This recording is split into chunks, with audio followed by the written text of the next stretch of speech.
They were protecting the possession of Nabal. Remember that he was a rich man. Yes. And in the Bible days, when you were rich, you had a lot of animals, and you had just a lot of land and a lot of things that needed to be protected from the enemy. So they had got to the point where they had been out in the wilderness, and you know, if you're working on a job or you're just going through life, there are times when you get hungry and you get thirsty. That's right. So he sent his servants and he said, I need you to go to the house of Nabal, and I need you to tell them, and this is the way I want you to talk to them. Tell them, peace be to your house, Nabal. But King David has sent me, and we need something to eat and we need something to drink.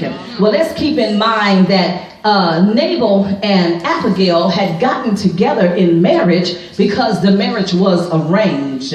You know, back in the day, they didn't have a choice. Oh, I want to marry this man, or I want to marry that man. They didn't have a choice. They arranged those marriages.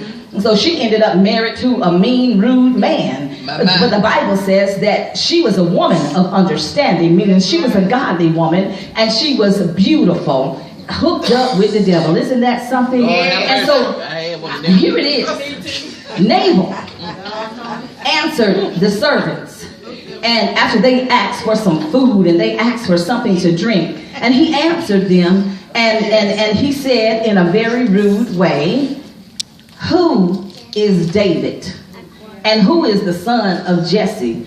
He said, there be many servants nowadays that break away every man from his master. Shall I then take my bread and my water and my flesh that I have killed from my shears and give it unto men whom I don't even know?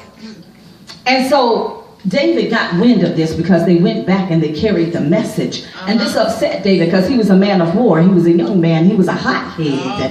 And he told everybody, you know, get on your horse, get on your donkey, whatever it is that you're driving, get your swords, and we get ready to go to the house of Nabal. We're going to kill everybody. The Bible says that he said we're going to kill those that piss up against the wall, meaning we're going to kill all the men. And so that's how upset he was, because he was King David. So you don't tell King David no. Have you lost your mind? This is the king. Amen. And King David and his men were in the wilderness protecting your possession. You didn't ask for the protection. They were just doing it out of the goodness of their heart. And you can't even give us a piece of meat. Yeah. You can't give us nothing to drink. So they were going to die for that. Well, how many of you know that the Bible says that before destruction there is warning? Yes, it is. So there was a young man that went to Abigail, the woman of understanding, the sensible one, and told her what was about to happen.